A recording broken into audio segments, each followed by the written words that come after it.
I want to welcome you back to PrayTV today. We know that God has something in store for your life in this moment. In fact, I have come to believe that as we wait in His presence, and if you will linger, if you will pray, God will instruct you and He will meet your very needs. God has been doing this in a very special way in my life and in Charlotte's, and of course she's at home today and not with me in the studio. But she's praying. We prayed earlier today, and we always pray together, and we're so grateful for how God is at work in our lives. But God is wanting to do something very special in your life this very hour, this very day. And I want to just ask you to really draw back, take a step back from all of the furor that is happening in the world, all of the tumult that is going on around us. And I want for us to be able to enter into the reading of a portion of Scripture that is absolutely foundational to any of us who have faith in Christ. This portion of Scripture that we're looking at today is taken from John chapter 3, verses 16 and 17, perhaps among the absolutely most famous portions of the entire Word of God. For God so loved the world that He gave His only begotten Son, that whoever believes in Him should not perish, but have everlasting life. For God did not send His Son into the world to condemn the world, but that the world through Him might be saved. This portion really deals with the foundational piece, God's love. When we look at all the confliction that's in the world, all the tumult, all the fighting, all the warring, all the positioning, all of the intensity, it weakens our spirit. It kind of polarizes us. It makes us feel pulled to one side or another in all of the things that are being articulated and all of the projection of all of the emotion. Yesterday, God spoke to my spirit. And God actually made me to be very aware that the message that this world needs and the message that you give to this world by the living out of these principles in your life is allowing the love of God to just permeate everything that we do. When we allow the love of God to rule in our hearts, all of the conflict, all of the tension, it just begins to dissipate. It sort of moves off to the side. It no longer, all that tension, all of that conflict, all of that polarization, no longer is central, but we begin to see it in its right perspective.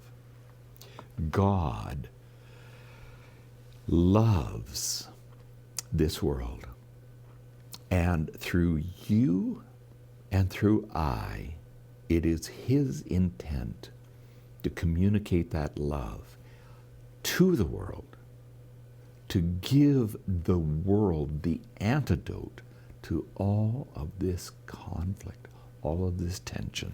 I'm going to read this portion of Scripture one more time. Again, you probably know it, but it always helps to just reread some of these important foundational pieces of Scripture. From John chapter 3, verses 16 and 17, in the New King James Version we're reading, it says, "For God so loved the world that He gave His only begotten Son, that whosoever believes in Him should not perish, but have everlasting life. For God did not send His Son into the world to condemn the world, but that the world through him might be saved. Holy Spirit, we just come to you right now, and we ask, Lord, that you would lift us as we intercede, as we pray. Lift us out from under all of the weight, all of the pressure, all of the conflict. Wrap us, God, in your arms of love. Wrap us in your presence. Holy Spirit, we make ourselves available to your life, to your love, to your mercies, and to your grace. God, we need it. You know we need it. But when you give us that grace upon our lives, then our lives begin to flower and bloom. Our lives begin to manifest your glory and your presence. So Holy Spirit, I just pray right now for each and every person who is in agreement with me right in this moment. As you are praying, wherever you are, whenever you are watching this, that the love of God will just come and overflow your life. Receive his love today. Be blessed by his love. In this moment, linger in it. Set aside all of the measuring sticks, all of the things that are to do with performance, and look upon him. He didn't come to condemn you. He came to come alongside of you. He came to redeem you. He came to make you part of his redemptive plan in the earth. Lord, we pray your kingdom come, your will be done. Lord, here on earth as it is in heaven. Lord, you are able to accomplish great things through your people believing and trusting in you and waiting upon you. Lord, we're called to wait in your presence. We wait in your presence this hour. We wait in your presence this day. We linger in prayer. We press into your glory, and we know, Lord, that we are indeed your children, loved. We are loved.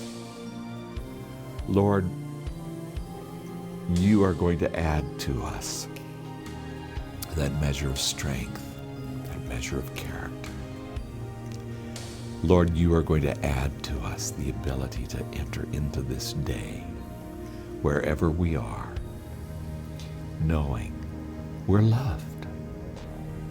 And because we're loved, we can love others.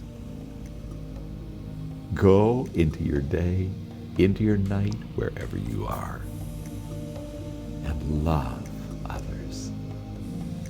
That's what they need to hear. If they're tearing down your cities, don't react. Let the love of God constrain you. Let the love of God rule in your spirit this hour. In Jesus' name, amen. Continue to pray. Stay in his presence. Love one another.